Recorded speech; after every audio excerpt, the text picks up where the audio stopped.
मान जाए।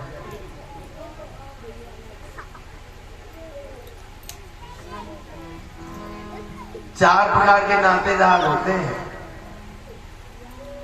ताकचंद, तमकचंद, चूलाचंद और मूसरचंद।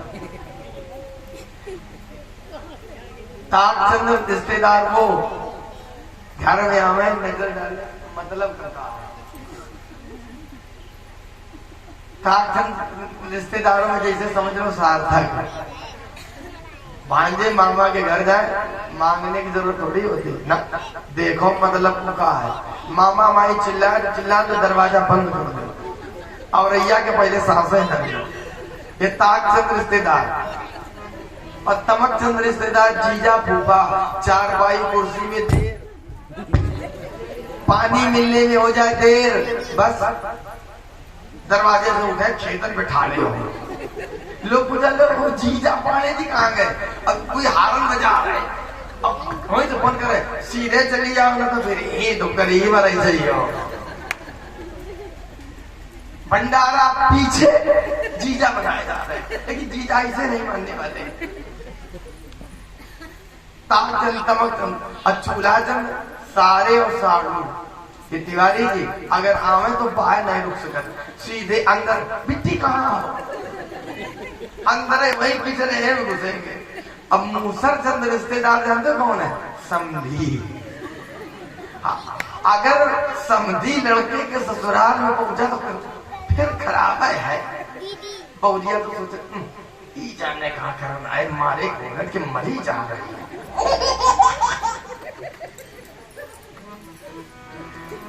तो मान वो है जो मान जाए। तो ये संदीप के जितने रिश्तेदार हैं और खासकर जो मान वर्ग के लोग हैं वो तो बहुत सीधे, पूछो ना। अरे तो गलत नहीं सोचना, सीधे का एकदम सरल सरस, बहुत मीठे। तो ये अब ये हुआ कि भाई पूजा तो टीका तो पहले द्वारिकाधीश के करे, जितने सभासद से ताली बजा दी बहुत अच्छा ही तो निर्णय है, ठीक है होना चाहिए।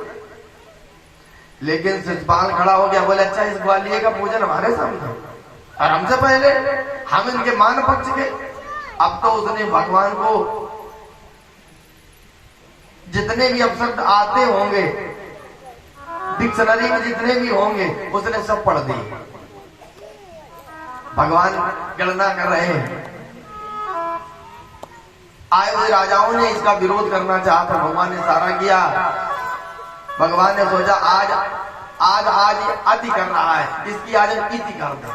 जिस समय जन्मा था चंदेली में, झांसी के बगल में है, बुंदेलखंड का राजा था ये, तो इसके 4 आंख 3 नेत्र। आकाशवाणी हुई कि जिसके स्पर्श से 2 हाथ 1 नेत्र हट जाएगा वही इसका काल होगा।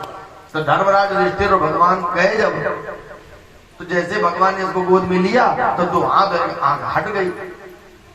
बुआ जी थी सुख सभा भगवान की, उन्होंने कहा भैया ये कौन है तुम्हारा? भाई भाई है। भाई बुआ का बेटा भी भाई होता है, भाई है। तो कहा अगर कोई गलती करेगा तो आप मार दोगे कैसे? भगवान बोले ना, अरे भाई है तो भाई है। भाग्यवान लोग होते हैं जिनके भाई होते हैं, और बड़भागी लोग होते हैं जिनका आपस में प्रेम होता है। हम क्यों मारेंगे? भाई है। मौसेरे भाई, कुबेरे भाई, मेरे भाई सब भाई होते हैं। भगवान ने कहा बुआ जी इसके हम 100 अपराध क्षमा करेंगे, 100 तक गलतियां माफ करेंगे, लेकिन 100 के ऊपर तो बुआ जी नहीं बोले। भगवान ने बोले फिर 100 समान कर देंगे। ये रोज भगवान को अब शब्द कहता था, पर भगवान इसको क्षमा कर देते थे। और आज इसने 100 के ऊपर जैसे ही कहा तो भगवान ने इसे मुक्त कर दिया। प्राण ज्योति निकली, भगवान के मुख पर घूमी समा गई। धर्मराज युधिष्ठिर ने कहा कि ये क्या चमत्कार है कि पापी भी भगवान में समाहित हो गया। क्या यज्ञ से भगवान खुश नहीं होंगे, गालियों से खुश होंगे? धर्मराज को समझाया नारद जी ने, कहा बेटा नहीं, ये भगवान के द्वारपाल पे जय और विजय सरकार ऋषियों ने श्राप दिया था, दैत्य हो जाओ। तो भगवान ने कहा इन्हें क्षमा कर दो। तो क्या महाराज क्षमा नहीं होंगे? अगर आपसे प्रेम करेंगे तो दैत्य योनि में 7 बार जन्मना और मरना पड़ेगा, अगर विरोध करेंगे तो 3 बार में मुक्त हो जाएंगे। तो भगवान ने कहा था इनसे, अरे 3 जन्म का बैर है हमारा, ओ हमारा तुम्हारा, 3 जन्म तक बैर है हमारा।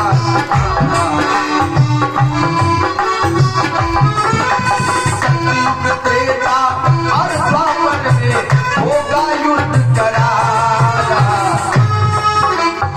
सतयुग त्रेता और द्वापर में होगा युद्ध करारा, 3 जन्म तक पैर है हमारा, वो हमारा।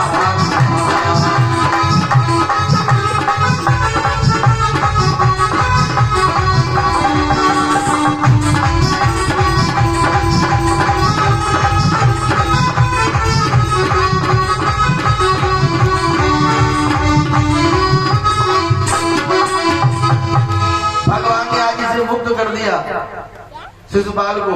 यज्ञ पूरी हुई, जब यज्ञ में पांडवों को बहुत यश मिला, सुंदर देसी घी का इंतजाम है, खाने वालों को बहुत सुविधा मिल रही है, और आप लोग भी बढ़िया पाचन शक्ति बढ़ाओ। वैसे हमने कथाएं बहुत करी, 19 वर्ष हो रहे कथा कहते हैं, क्या समझ रहे हो? सन 2003 से कथा कर रहा हूं, क्यों राजेश? ऐसे तो है, सन 2003 से विद्यार्थी जीवन से कथा कर रहा हूं, लेकिन ये दूसरा ऐसा आयोजन है जहां शुद्ध देसी घी से भंडारा सिद्ध होने जाएगा। एक आयोजन हुआ था बहुत दिव्य और भव्य, और उस समय की हमारी सबसे बड़ी कथा थी राजस्थान कोटा का, उसमें भी बहुत विशाल भंडारा था और शुद्ध देसी घी में सिद्ध हुआ था। और हमारे मास्टर साहब की जो व्यवस्था है, संदीप और प्रदीप जी की जो व्यवस्था है, सभी रिश्तेदारों का जो ये और मित्रों का जो सहयोग मिल रहा है सुनने का और यहाँ आने का, ये कम सहयोग थोड़ी है। किसी के पास समय नहीं है। आज के जब समय में आदमी यही कहता, भैया समय नहीं, क्या करें, मरने की फुर्सत नहीं, इतना आदमी बिजी है। बिजी बहुत है, फेल बिल्कुल व्यस्त भी है और त्रस्त भी है। क्या कैसे व्यस्त है? तो बहुत अच्छी व्यवस्था है, शुद्ध देसी घी का प्रसाद तैयार हो रहा है, बढ़िया खाओ। पहले कल होगा सुहास, अब बाद में आप लोगों के स्वागत में व्यवस्था होगी, खाओ, आहा करो, बस आशीर्वाद दो इस परिवार को, चौबे परिवार को, इस ग्राम को, ताकि ये परिवार, ये घर के बच्चे, ये सब लोग खूब आगे बढ़े और ऐसे धर्म कार्य करते रहे, आगे चलते रहे। इसी आकांक्षा के साथ आप सब लोग आमंत्रित किए जा रहे हो। क्यों? धना धर्मा तथा सुगम, जब धन होगा तभी तो धर्म होगा, अगर धन नहीं है तो धर्म कैसे होगा? तो आप सबका सम्मान हो, तो आप सब लोग हृदय से आशीर्वाद दें, प्रसाद में आप सबका जीवन मंगल में हो, इसीलिए पूरे क्षेत्र को आमंत्रित किया गया है।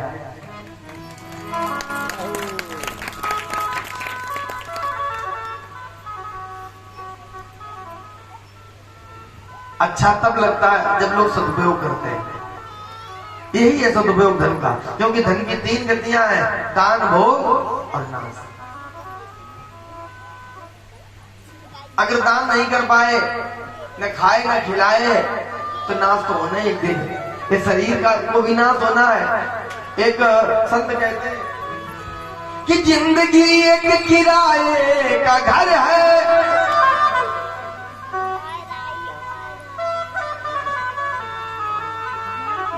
कि जिंदगी एक किराए का घर है और एक न एक दिन बदलना पड़ेगा। अब मौत जब तुमको आवाज दी, ध्वन बदलेंगे। मौत जब तुमको आवाज देगी तो घर से बाहर निकलना पड़ेगा। तो शरीर को भी नष्ट होना है, दान भोग और नाश, तो उत्तम गति प्राप्त हो। बहुत सुंदर व्यवस्था चल रही है, यश बहुत मिला पांडवों को। तो दुर्योधन को ईर्ष्या हुई। जब आप विकास करेंगे, उन्नति करेंगे, तो याद रखना सबसे ज्यादा परेशानी अपने लोगों को होती है। सबसे ज्यादा परेशान अपने ही लोग होते हैं, होते कि नहीं होते? ईर्ष्या हुई दुर्योधन को, और वही ईर्ष्या महाभारत के रूप में परिणित हो गई, पूरा नरसंहार हो गया। कहा राजा परीक्षित केवल तुम बचे हो और आज तुम्हें भी कुछ समय प्राप्त हो रहा है राजन, कि जिंदगी एक किराए का घर है और एक न एक दिन बदलना पड़ेगा।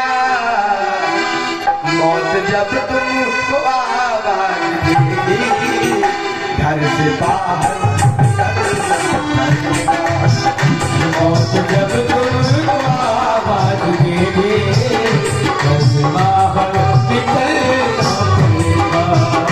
मौत जब तुमको आवाज देगी घर से बाहर निकलना पड़ेगा। जिंदगी एक किराए का घर है और एक न एक दिन बदलना पड़ेगा। मौत जब तुमको आवाज देगी, क्यों कि शाम के बाद होता सवेरा और फिर कहीं दिन निकलता सुनहरा। तो पाँव फूलों पे लगने से पहले, पाँव फूलों पे लगने से पहले तुमको घाटों पे चलना पड़ेगा। पाँव फूलों पे घाटों पे चलना पड़ेगा। मौत जब तुमको आवाज देगी, मौत जब तुमको आवाज देगी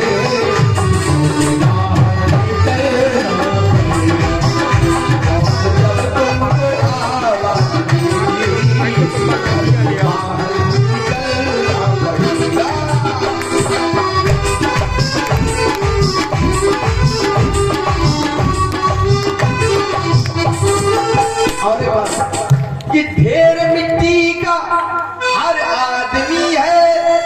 जब ये जीव, ये प्राणी, ये शरीर शमशान घाट में जाता है, न वहाँ राजा और न वहाँ प्रजा न रंग, शमशान बराबर है। जलते हो जब आप, तो आप मुट्ठी भर राखी रह जाते हो। ये पृथ्वी पृथ्वी में मिल जाती है, पानी पानी में मिल जाता, आकाश तत्व अपना ले लेता, वायु तत्व अपना ले लेती है और अग्नि अपना तत्व ले लेती है। तो ढेर मिट्टी का हर आदमी है, तो बात मरने के होना यही है। आदमी पर ही तुर्बत बनेगी, चिताओं से जलना पड़ेगा।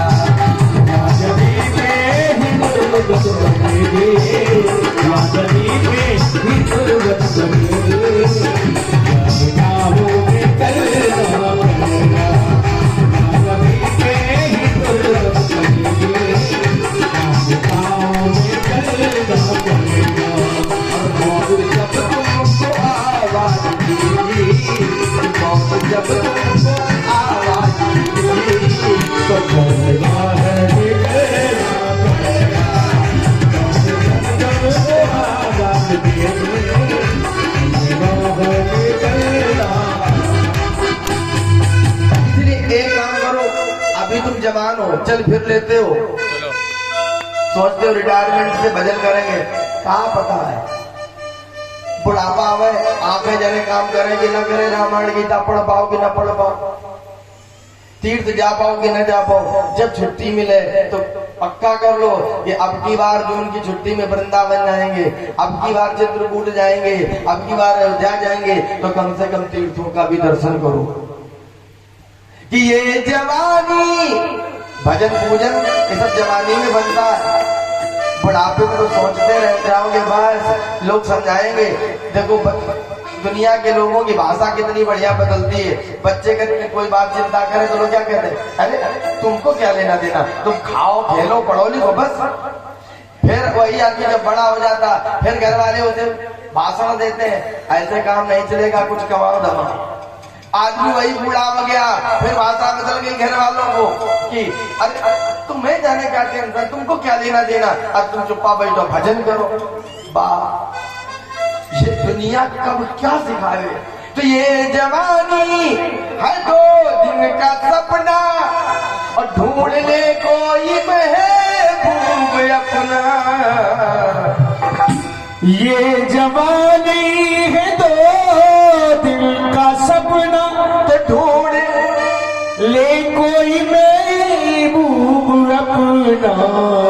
और ये जवानी अगर ढल गई हो, ये जवानी अगर ढल गई हो, उम्र भर हाथ धरना पड़ेगा। ये जवानी अगर ढल गई हो, उम्र भर हाथ धरना पड़ेगा। ये जवानी अगर ढल गई हो, उम्र भर हाथ धरना पड़ेगा। अरे ये जवानी अगर ढल गई तो और उम्र भर हाथ धरना पड़ेगा। मौत जब तुमको, मौत जब तुमको आवाज देगी, मौत से बारी करना पड़ेगा। मौत जब तुमको आवाज देगी, बाहर निकलना। और मौत जब तुमको आवाज देगी, घर से बाहर निकलना। तो कौरवों का विनाश हो गया, पांडवों का भी हुआ। जब युद्ध होता है तो एक पक्ष की क्षति नहीं होती, क्षति दोनों पक्ष की होती है। इसलिए एक और बात बता दें, समर्थवान बलवान राजेश वही होता है जिसको लड़ना ना पड़े।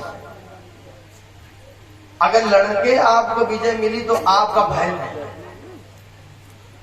शत्रु आपके भय से ही दब जाए और आपको लड़ना पड़ा, इसका मतलब आप कमजोर है। आपके बल का इतना प्रभाव रहे जो सामने वाला पहले से दबे। लड़ना तो लड़ोगे तो तब जब सामने वाला तुम्हें कमजोर समझेगा और आक्रमण कर देगा।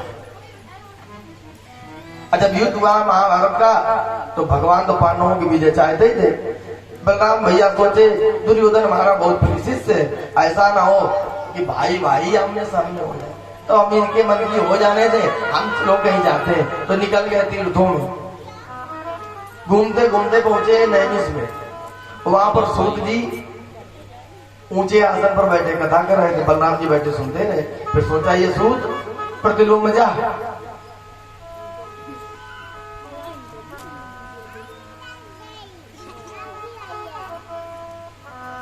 इसे इस गद्दी का अधिकार नहीं है। बलराम जी ने उस आग्रेण उठाया कुशा और कुशा का प्रहार कर दिया, मार दिया। ब्रह्मर्षियों ने कहा इस ज्ञानी से मैं सत्संग ले रहा था तो तुम्हें जो ब्रह्म हत्या का दोष लगता वह दोष लगेगा। बलराम जी ने कहा अब मुझे महाराज मुक्त करो। बोले मुक्त तब होगे जब आप इस नैमिष भूमि को मुक्त करोगे। वातापी और इलवल नाम के दो दैत्य हैं। जिस समय यज्ञ मैं करता हूँ हमारी यज्ञ भूमि आकर अपवित्र कर देते हैं कि जिस समय यज्ञ मैं करता हूँ और दुख मुझको निश्चर देते।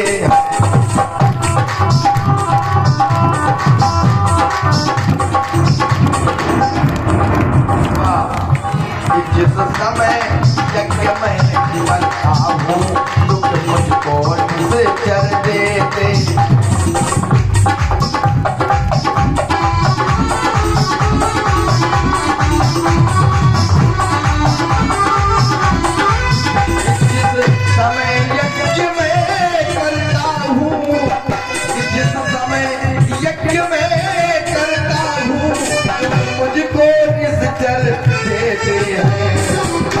पूजा सामग्री सब नष्ट कर।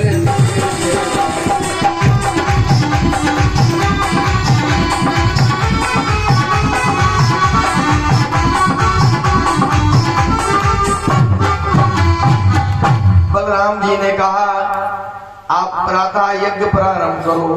प्रात कहो हवन सन रघुराई निर्भय जग करो तुम जाई। अहोमो करन लागे मुनि झारी और आप रहे मठ की रखवारी। जिसे मंत्रोच्चार हुआ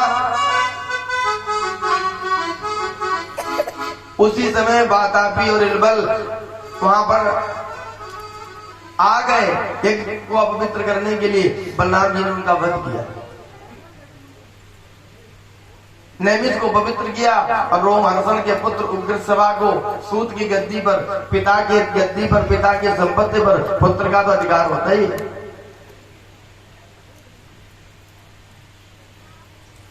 तो वो बेटा ज्ञानी था, उसको तिलक कर दिया गया। अब वह सत्संग कराने लगे, आगे और तीर्थों में चले गए। राजा परीक्षित ने कहा, गुरुदेव अब बहुत समय कम है, आप मुझे निष्काम भक्त के चरणों में ले चलो। भगवान से मांगने वाला महान नहीं होता है, भगवान को मानने वाला भगवान महान होता है। क्योंकि भगवान से मांगना पड़े इसकी जरूरत है नहीं, तुम भगवान को मानो, मांगो नहीं। अब मानोगे तो मांगना पड़ेगा भी नहीं। अच्छा, मांगने से मांग किसी की पूरी होती भी नहीं होती। आजकल के बहनों को देखो तो मांग भरती नहीं है। एक बिटिया सबने पूछा, बिट्टी यो का है भाई, एक तो बिंदी, एक यहाँ भी एक बिंदी ऐसी लगी, चोंच ऐसी बनी। हमने कहा ये क्या बोले पंडित जी, मांग है। हमने कहा ये कैसी है? बोले देखो नहीं, मांग थोड़ा बगल से खुली है, मांग टेढ़ी है। अब बूढ़ी माताओं को देखो, चुटिया तक 50 ग्राम भरो सिंदूर, सीधी सादी है तो सीधी मांग है, पूरी है। अब आजकल की मांग है जलेबी ऐसी है।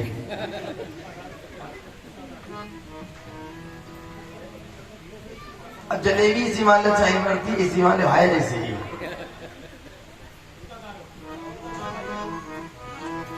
तो कहा भगवान से मांगना पड़े तो भगवान देना, भगवान तो बिना ही मांगे देते हैं। आप लोगों ने भजन सुना होगा, बस में होते आए भगवान भगत के।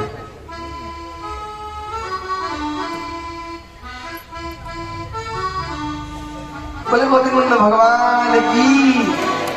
कुछ माताएं बोल रही, कुछ नहीं बोल रही है। अब क्यों नहीं बोल रही, इसके कई कारण हो सकते हैं। का ससुर हो गोविंद देव, खा जेठ हो गोविंद, खा पति देव गोविंद हो। अब कैसे बोले, बगल में सासुर करियो बैठी, जय जय हाँ गोविंद की जय। भाई ये भी समस्या है। अच्छा, मान लो पति का नाम ना लो, कहते ठीक अच्छी बात है, मनुस्मृति कहते बड़े बेटे का, गुरु का, इष्ट का और पति का नाम नहीं लेना चाहिए। और मान लीजिए चौराहे में कहीं भटक जाओ, खो जाओ, ट्रेन चली जाए, स्टेशन पर लोग पूछे बताओ किसके यहाँ जाना है, आपके हस्बैंड का क्या नाम है? बिट्टी, पापा का नाम है। अब बताओ क्या होगा? बिट्टी बोले आ रही है, तब तो बोलना ही चाहिए। सीता माता खो गई, सीता पति पता थी कि नहीं? बिल्कुल थी। हमने कल बताया थे 5 नाम जो सौभाग्यवती स्त्री सुबह उठकर रोज लेती है, उसका अखंड सौभाग्य मिलता है। उमा उषा च वैदेही रमा गंगेति पिचकम प्रातरेव स्मृत नित्यम सौभाग्यम वर्धते सदा। उमा पार्वती मैया की जय हो, उषा मैया की जय हो, गंगा मैया की जय हो, लक्ष्मी मैया की जय हो और सीता मैया की जय हो। मंत्र की क्या करूंगा, ऐसे मंत्र सरल बता रहा है, बस पूछो ये कहो। तो सीता माता पति पता तो भाई, जो राजमहल ससुराल का मायके का छोड़ के जंगल में बिना पद रक्षक के चली गई। रावण हरण करके चला, जब कोई ऋषमुख पर्वत पर दिखाई पड़ा तो सीता जी ने एक बार नहीं, राम राम कही राम पुकारी, अब मोहि बिलोक दीने पट डारी। 3 बार राम राम राम कहा, आगे नहीं कहा, बोल रही है। अच्छा, ये कलयुग ये मुझसे भी आगे है, क्योंकि वहां तो कोई भय नहीं रहा। भय सासू अम्मा का ज्यादा है। एक आई बहू और दूध होता ही था, मलाई उतार के जमा करी, बोले बेटा ऐसा करो, मक्खन वो घी बना लो, तैयार कर लो पूजा के लिए, और जो मट्ठा तैयार होगा उसके आलू बन जाएंगे। तो उसने कहा ठीक है। जब पढ़ी लिखी बहू, उसने सोचा अभी अभी नई नई आई है और ना नुकर करती तो फिर तो अभी माई के फोन जाता है, देखो कैसी पढ़ी लिखी। उसने मथानी चलाना शुरू किया, मक्खन निकला नहीं तो बाहर आई, बोली मम्मी वो निकल नहीं रहा। का कौन नहीं निकल रहा, कौन होता है? बोले वो मक्खन आ गया ऊपर, निकल नहीं रहा। साथ बोली पागल हो गया या नहीं है? क्या हुआ इसमें? कहा क्या गलती क्या कर दी हमने? बोले तुम्हारे पति देव का जो पिता है तुम्हारे ससुर साहब को मक्खन लाल नाम है और मक्खन मक्खन कर रही हो। उसने कहा सॉरी मम्मी अब नाम नहीं लूंगी। थोड़े दिन बाद फिर वही दिन थी, बेचारी भुजिया चलावे मखानी गई, मम्मी चलो। कहाँ चले? बोले पापा जी मटकिया में उतर आ रहे हैं।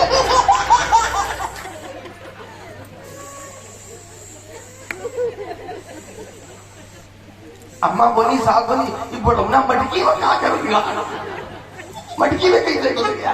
बोली मम्मी पापा नहीं घुसे, उनको नाम उतरा रहा है। तो हम सोचे जो लोग नहीं बोल रही है फिर वो ऐसी मक्खन लाल वाली समस्या में बन रही है। बोले भागवत भगवान की। अब तो कुछ लोग बोलेंगे चलो कोई बात नहीं, हिम्मत बंद रही है, का भगवान से मांगने की जरूरत नहीं है कि जिमी सरिता सागर महू जाई, जिमी सरिता सागर महू जाए, जिमी सरिता सागर महू जाए, जिमी सरिता सागर महू जाई, जिमी सरिता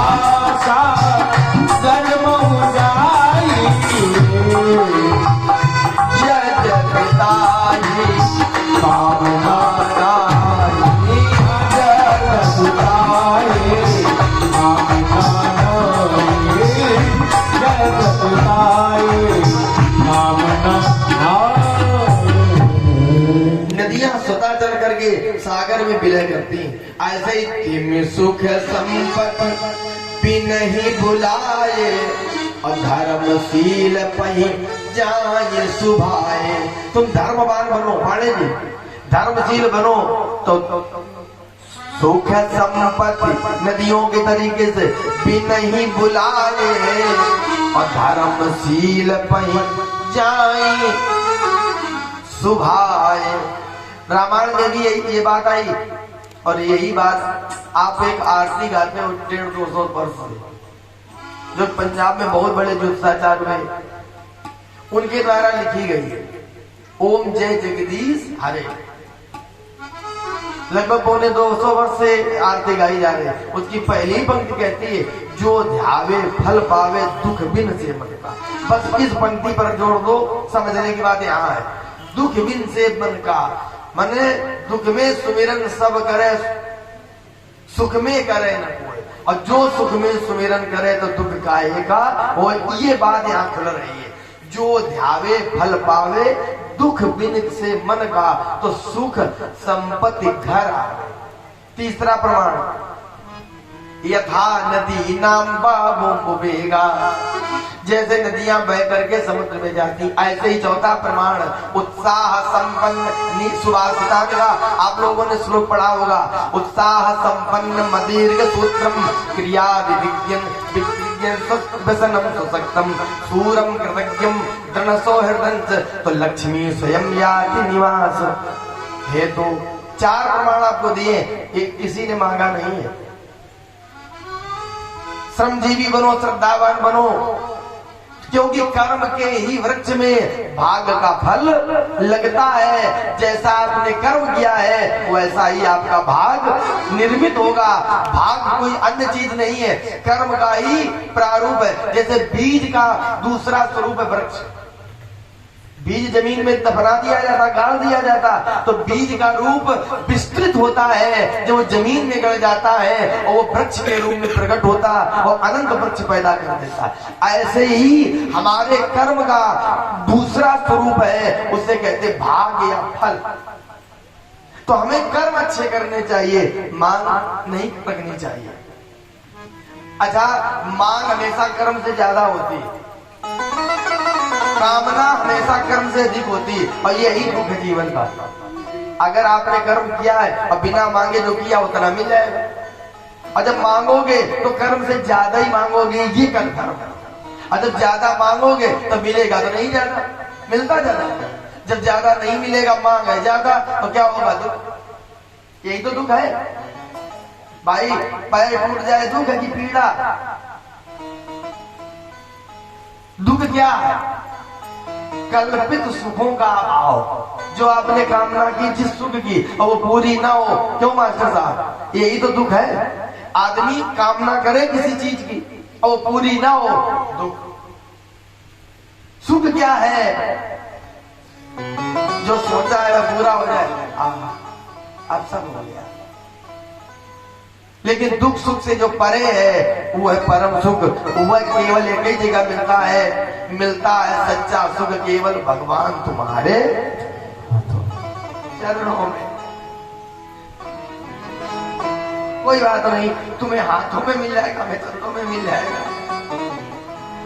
संत मिलन सम सुख जग, तो सवा गया तस गुणान गणीते, करो चतत कर्म करो मनस, स्मरे बसंतम स्थिर जंगमेषु, सुनो तत् पुण्य कथा सकरणा।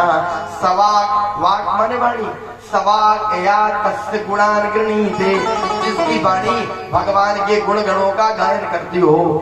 करो चतत कर्म करो मनस, हाथों से भगवान के नाना प्रकार के सत्य और धर्म के कर्म करता हो।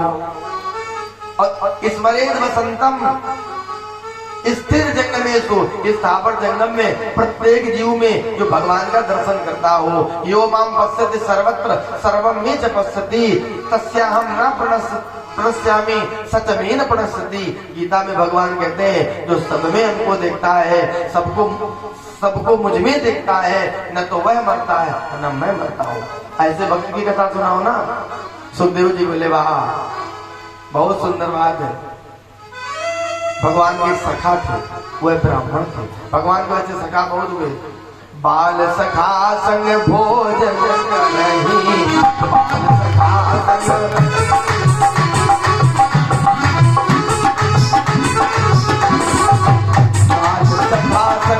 भोजन करे, बाल सखा संग भोजन करे, मात पिता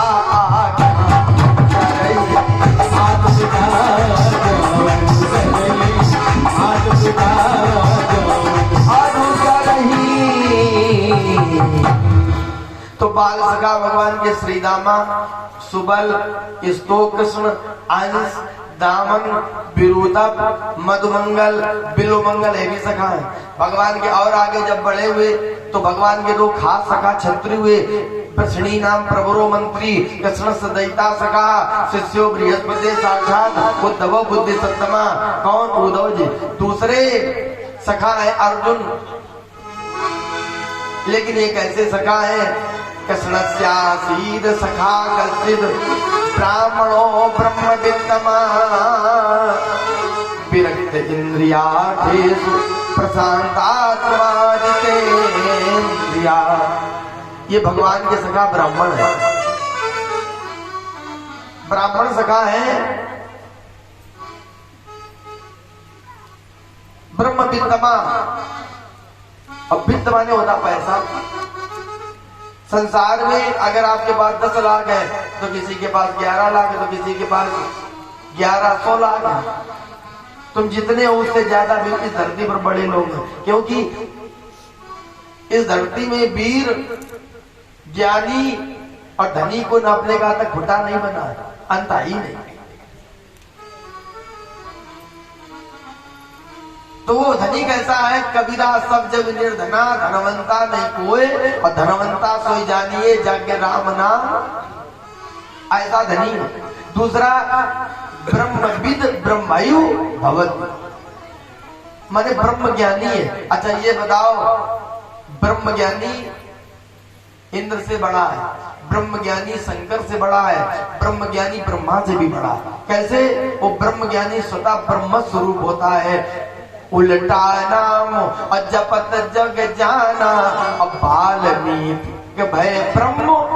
साधक जब साधना में सिद्ध होता है तो इंद्र नहीं बनता, देवता नहीं बनता, फिर वो ब्रह्म स्वरूप हो जाता है। तो ब्रह्म विद्तमा विरक्त इंद्रियार्थेषु, इंद्रियों के अर्थ से विरक्त है। प्रशांत आत्मा जितेंद्रिया, उसकी आत्मा प्रशांत है और जितेंद्रिय। अच्छा, शांत और प्रशांत में एक अंतर है। शांति उसे मिलती जिसकी सारी कामनाएं पूरी है, और दुनिया में कितने लोग शांत है, आप लोग अपना अपना हृदय दे रहे। और इस महात्मा के पास शांति नहीं, प्रशांति कोई चिंता ही नहीं। जमीन पर लेट जाते हैं, सिराने हाथ रखते हैं, हम अपना तकिया में प्रसाद रखते हैं। प्रशांत आत्मा क्या जाएगा, क्या कोई लूटेगा? जितेंद्रिया। अब इतनी बातें, जब इतनी विशेषण पूरे भागवत में किसी महापुरुष के लिए नहीं, जब ऐसा इस शुद्ध विशुद्ध महापुरुष है जो जितेंद्रिय है, ब्रह्म ज्ञानी है, भगवान का सखा है, इंद्रियों से विरक्त है, आत्मा प्रशांत है, तो मांगने वाला तो हो ही नहीं सकता दूर दूर तक। एक बात, जितेंद्री लेने वाला नहीं, अभी तो देने वाला होता है। मनोजवम मारुत तुल्य वेगम जितेंद्रियम बुद्धिमताम वरिष्ठम। जितेंद्री कौन है? बोले हनुमान जी। लेने वाले कि बोलो देने वाले? कि कलयुग में सिद्ध हो देव तुम्ही और हनुमान तुम्हारा क्या कहना। कैसे? अष्ट सिद्धि नवनिधि के दाता, असबर दीन जानकी माता, और तेरे रोम रोम में बसते हैं सिया राम तुम्हारा। तो ये महापुरुष की कथा भागवत के 86 श्लोकों में, कथांतर्गत कथानक में कहीं इस दिव्य आत्मा का, इस महापुरुष का नाम नहीं है। अनुक्रमणिका में लिखा सुदाम्नोपाख्यानम। एक और संकेत है, 80 अध्याय का जब विराम हुआ तो उसमें लिखा जय जय श्रीमद् भागवते महापुराणे पारमहंस्याम संहितायाम श्रीधाम चरितम 80 अध्याय, ये लिखा। तो ये सुदामा नाम के ब्राह्मण है। इससे इतने मात्र से ही संकेत मिलता और कुछ नहीं। क्यों इतना संकेत इसलिए दे दिया कि ये काल्पनिक कथा नहीं है। और सुखदेव भगवान इनका बहुत आदर कर रहे हैं, क्योंकि भगवान के परम सखा है, श्रेष्ठ है, तो इनमें भी भगवान का ही दर्शन कर रहे हैं। इसलिए सुखदेव जी ने कहीं नाम नहीं लिया और व्यास जी ने लिखा नहीं, क्योंकि अनन्य भक्त भगवान का ही रूप होता है। ये गुजरात जूनागढ़ के रहने वाले थे। एक बहुत महत्वपूर्ण बात बता रहा हूं, जिसकी आप लोग खोज करते हो। वैसे इन बातों से कोई मतलब नहीं है, लेकिन प्राय लोग एक जगह कथा कर रहे थे, तो एक आदमी आया, बोले पंडित जी एक और शब्द पहले ये बताओ, सुदामा जी के माता पिता कौन थे? तुमने कहा कि माता पिता बता देंगे तो क्या उनका पिंडदान करोगे तुम? क्या तुम्हारा संबंध? फिजूल की बातें लिए घूम रहे हैं, उनसे क्या मतलब है? मतलब सुदामा से, सुदामा के चरित्र से। ध्रुव जी के पिताजी क्या करते थे, क्या मतलब है? सुदामा ध्रुव जी का चरित्र में सिखा रहा उसको सीखो। लेकिन अब पता था तो हमने कहा, उस समय गुजरात जूनागढ़ में एक बहुत सिद्ध ब्राह्मण परिवार रहता था। भद्रशीलो तुझ श्रेष्ठो कौंडिन्यो व्रत सत्तमा गार्गी नाम्या भार्या सीर सुदामो पुत्र मजीजन। भद्रशील और गार्गी नाम उन दोनों का था। भद्रशील नाम के ब्राह्मण, उनकी जो अर्धांगिनी धर्मपत्नी थी, ब्राह्मणी थी, उनका नाम था गार्गी। ये दोनों मिलकर के भगवान का भजन करते थे। जैसे हम में कोई गर्ग गोत्र का, कोई भारद्वाज गोत्र का, कोई उपमन्यु गोत्र का, ऐसे कौंडिन्य गोत्र के थे। भगवान की बहुत आराधना की, भगवान प्रसन्न हुए, इन्हें एक बालक दिया, उसका नाम रखा दामन। वही आगे चल करके सुदामा ब्राह्मण थे। यज्ञोपवीत करा करके और कहा बेटा जाओ वेदाध्ययन करने के लिए गुरु जी के पास। कहा कासम सांदीपनी नाम पूर्वासिनम, उज्जैन वहां का। उसी समय भगवान मथुरा से स्वर्ण रथ पर बैठ करके दोनों भैया वेदाध्ययन करने जा रहे हैं।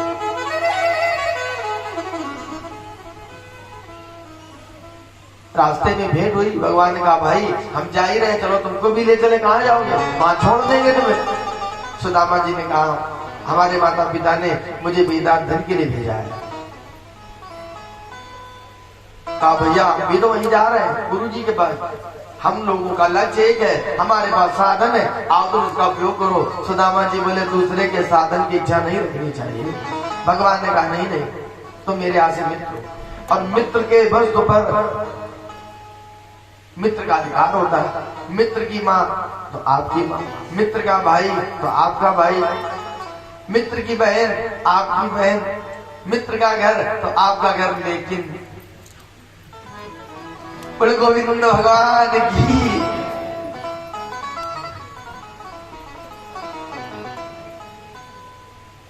लेकिन मित्र की पत्नी आपकी मां है।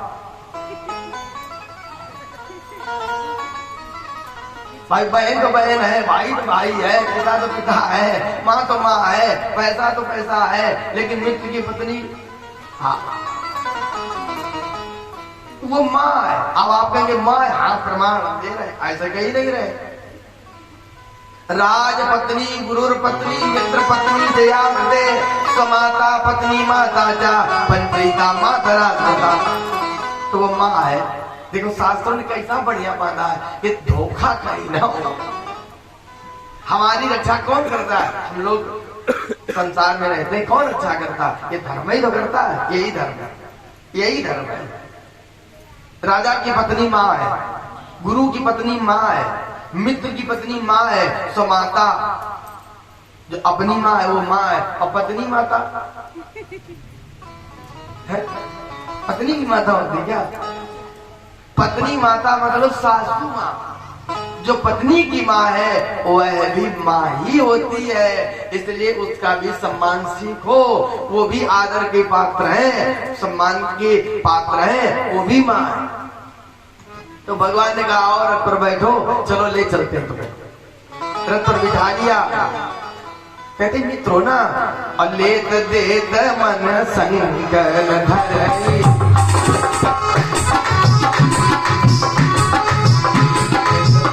मन संचित धरई, मन बल अनुमान सदा करई,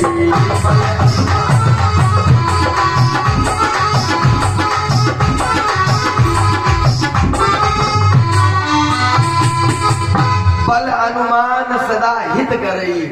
तो का पढ़ने लगे, विद्याध्ययन होने लगा, एक साथ रहते हैं, बड़ी मित्रता बढ़ गई। दोस्ती नहीं मित्रता, दोस्ती और मित्रता में अंतर।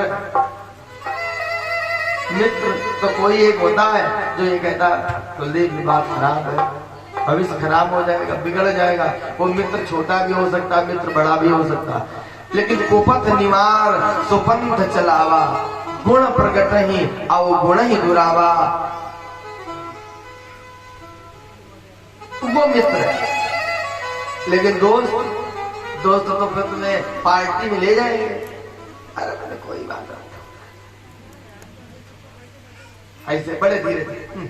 अगर भाई हो तुम, अगर मैं चाहते हो तो बस इस भाई ने पहली बार कहा तुमसे, उन लोगों के जलवे सुनो। अब भाई तुम्हारे लिए जान दे सकते हैं, भाई जान दे सकते हैं, लेकिन जान तो नहीं दे रही जब तक जान आए। वो जान दे नहीं सकती, जान लेने की तैयारी में है। हाँ, जान दे थोड़ी रहे कि तुम्हारी जान लो, कि जान ले रहे हैं।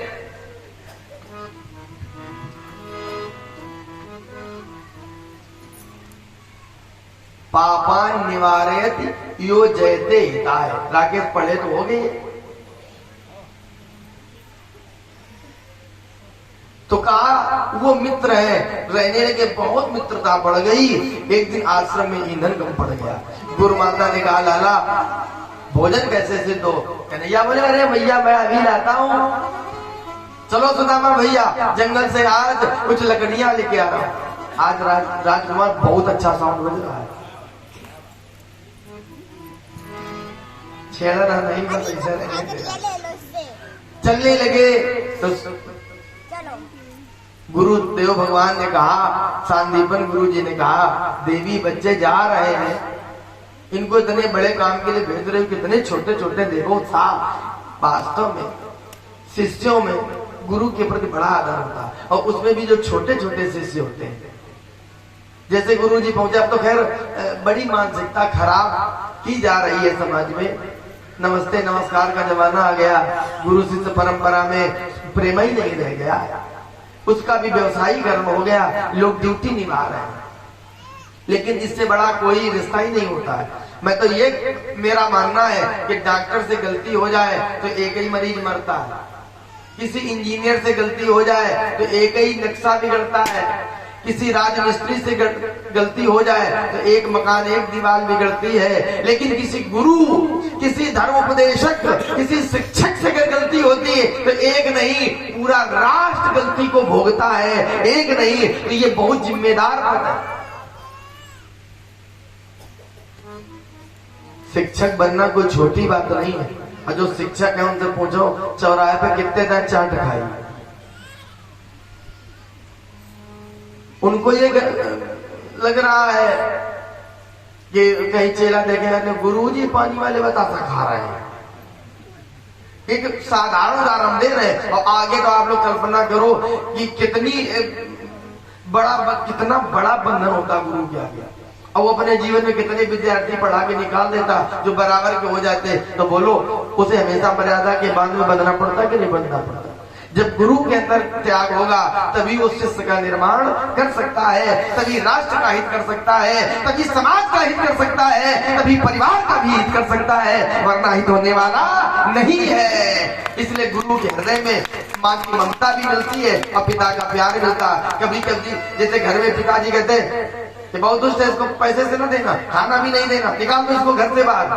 तो क्या पिताजी को क्रोध है पर घृणा नहीं है? पर माता क्या करती है? बच्चे को चाहते कोई बात नहीं, पिताजी नाना जी अरे गलती तुमने करी है, पिताजी समझा देते अरे विजय वहां गलती हो गई। तो कभी कभी गुरुजी पिता जैसा रोल अदा करते हैं और कभी माँ जैसा बेटा।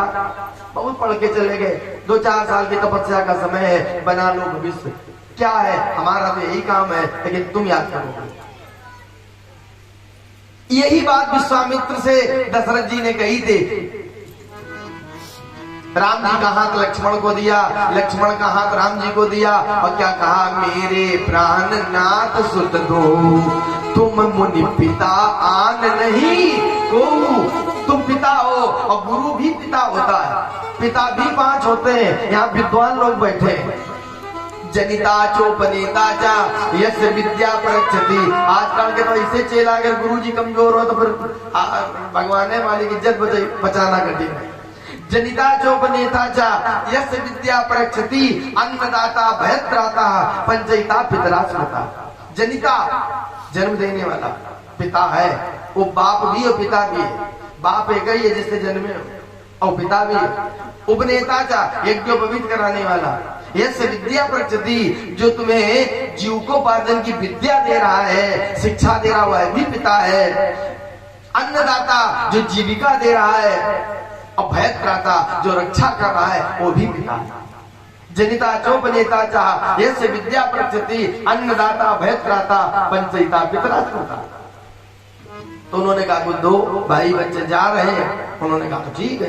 देखा कुछ तो आश्रम में एक पोटली बनी रखी और उसमें आई क्या बने हुए चने, उठाए सुदामा को दे दिए, ले जाओ और दोनों लोग खा पी लेना। ठीक। सुदामा कैसे है? ब्रह्मवित्तमा, ब्रह्म ज्ञानी। जो ब्रह्म ज्ञानी जानता कर सकता है वही ब्रह्म भी कर सकता है। जो ब्रह्म कर सकता है वही ब्रह्म ज्ञानी कर सकता है। जो ब्रह्म जानता है वही ब्रह्म ज्ञानी भी जानता है। कृष्ण ब्रह्म, सुदामा ब्रह्म ज्ञानी। सुदामा के हाथ में पोटली है, कृष्ण ब्रह्म है, सुदामा जीव कोटि में है, वो है भगवान कोटि में, वो है अवतार कोटि में है, तो ये जीव कोटि में है। लेकिन जान लिया, अपना काम तो पूरा कर लिया, जल बरसने लगा। ये संयोग बना, एक वृक्ष के अलग अलग डालियों पर चढ़े। यद्यपि ये दृष्टांत भागवत में नहीं लिखा, लेकिन ये गुरुमुख से 4 प्रमाण होते हैं, वेद पुराण संत मत भागवत। तो ये संत मत है।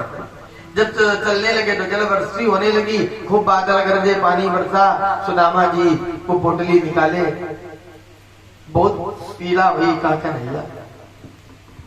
इससे अगर हम तुम्हें एक भी दाना देंगे तो ये प्रसाद बन जाएगा। जैसे आप भागवत सुनने चले, मीठा की दुकान पर पहुंचे, आपने क्या कहा? भैया 200 रुपए का बर्फी प्रसाद दे दो, 200 रुपए का ही प्रसाद दे दो। तो पूछता कौन सा चाहिए? बोले ये वाला मीठा। आपने केवल भगवान को चढ़ाने का मन बनाया, वो प्रसाद का भाव पैदा हो गया, अभी चढ़ा नहीं है।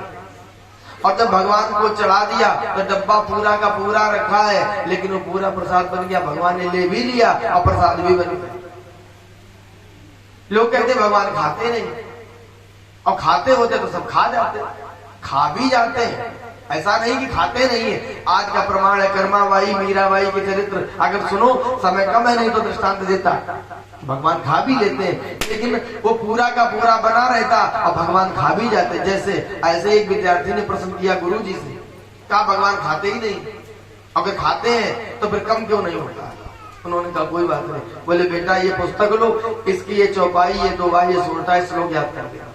याद कर लिया, सुना दिया। बोले तुमने इसको याद कर लिया, कंठस्थ कर लिया, तुम्हारे अंदर आ गई ये बात? बोले हाँ आ गई। बोले देखो पुस्तक में लिखी कि नहीं लिखी? बोले लिखी है। बोले जब इसमें लिखी तो तुम्हारे अंदर कैसे पहुंच गई? अगर तुम्हारे अंदर पहुंच गई तब इसमें नहीं होनी चाहिए थी ना, क्योंकि तुमने अपने अंदर कर ली। बोले गुरु जी क्या मतलब? बोले जैसे ये ज्ञान, ये छंद श्रोता दोहा किताब में तो है, लेकिन तुम्हारे अंदर भी आ गया, ऐसे ये प्रसाद दिखता तो है, लेकिन उसका जो तत्व है, भाव है, वो भगवान ग्रहण कर लेते हैं, ऐसे भगवान खाते हैं। भगवान क्या कहते हैं? भाव का भूखा भूमि भाव ही एक सार है, भाव से मुझको भजे तो भाव से बेड़ा पार है। ये माताएं आज कुछ संख्या में बढ़ी है, वैसे जितनी जगह उतनी भर दी। अब 6 दिन का छुट्टी पर है। अच्छा ये 6 दिन छुट्टी पर रहती, केवल इतवार वाले दिन ड्यूटी करती हैं। अगर पहले रोज ऐसे आती तो छाती छाता हो जाती है और कहने में मन लगता। कि भाव का भूखा हूं मैं, अब भाव ही एक सार है, भाव से मुझको भजे तो भाव से बेड़ा पार है। भाव बिन सुनी पुकारे तो मैं कभी सुनता नहीं, भाव पूरित तेरे ही करती मुझे लाचार है। कि भाव जिस मन में नहीं तो उसकी मुझे चिंता नहीं, भाव वाले भक्त का भरपूर मुझ पर भार है। कि भाव बिन सब कुछ भी दे डाले तो मैं लेता नहीं, अब भाव से एक पुष्प दे वो भी मुझे स्वीकार है। इसलिए बांध लेते भक्त हैं भक्ति की जंजीर से, इसलिए इस भूमि पर होता मेरा अवतार है। सुदामा जी ने कहा लाला कोई कुछ भी कहे पर मैं बड़ा हूँ, और तुम मेरे मित्र हो, मैं बड़ा हूँ, और फिर समाज में भी बड़ा हूँ, ब्राह्मण हूँ। ब्राह्मण समाज के दुख लेने के लिए ही बनाया गया है, निंदा सुनने के लिए ही बनाया गया। काम करे बंदनी, लेकिन फिर भी निंदनीय मिलते हैं। ढेर सारे आपको उदाहरण देंगे, झड़ी लगा देंगे कि किया तो परोपकार का काम, लेकिन लोग क्या कहते, ऐसा क्यों किया? एक अलग का अंगूठा लिया क्यों? द्रोणाचार्य ने, ये कैसे गुरु ब्राह्मण थे, लेकिन उसकी गहराई में तो जाए। सुदामा जी ने कहा कोई बात नहीं, हम कष्ट के लिए ही पैदा हुए हैं, इसलिए ब्राह्मणों को सिलोंच वृत्ति बताई गई है। कुछ ना हो तो पानी पी के रह जाओ। तो सुदामा जी निकाले और खाने लगे। लाला अगर मैं एक भी दाना दे दूंगा तो ये प्रसाद मुझे मिलेगा, संकट तुम्हें मिलेगा, मैं तुम्हें दुखी नहीं देख सकता हूं। क्योंकि जेन मित्र दुख हो दुखारी, अति नहीं बिलोकत फाटक भारी। खाने लगे, पोटली से निकाल के दाने। कन्हैया ने कहा भैया ये आवाज कैसी हो रही है? बोले तुम चक्कर में न पड़ो, भीगे बहुत है तो हो सकता दांत बज रहे हैं। बोले कोई बात नहीं। सवेरा हुआ, बोले ऐसा करो चलने के पहले बहुत छुदा लगी, थोड़ा थोड़ा जलपान हो जाए। सुदामा जी ने गले में हाथ डाला। बोले बुरा न मानो, जब दांत बज रहे थे तो दांत नहीं बज रहे थे, चना चल रहे थे। मैं बहुत भूखा था, छुदा सता रही थी। कन्हैया ने कहा तो कोई दुख न करो, खा लिया तो खा लिया, तुमने खाया तो हमने खाया, पहुंचे गुरु जी के पास में। सांदीपुर गुरु सारी रात अन्वेषण किए थे। गुरु के हृदय में मां की ममता भी मिलती है। देखो परीक्षा आ रही है, परीक्षा आ रही है। अगर कोई विद्यार्थी अस्वस्थ हो जाए या विद्यार्थी समय से ना पहुंच पावे और बहुत अच्छा मेधावी हो, शिष्ट हो, तो गुरुजी गेट पर 4 बार चक्कर लगाते, वो वाला लड़का नहीं आया, बहुत अच्छा आया तो पहले नाराजगी, इतनी देर में आते हो, परीक्षा छूट जाती, भविष्य खराब हो जाता। डांट रहे क्यों? प्रेम है। किसी का लड़का मदिरा पी रहा हो, आप नहीं डांटते हो, तुम्हारा लड़का वहां खड़ा हो डांटते हो। विद्यालय में जो भर्ती एक लोग बोले कि फलाने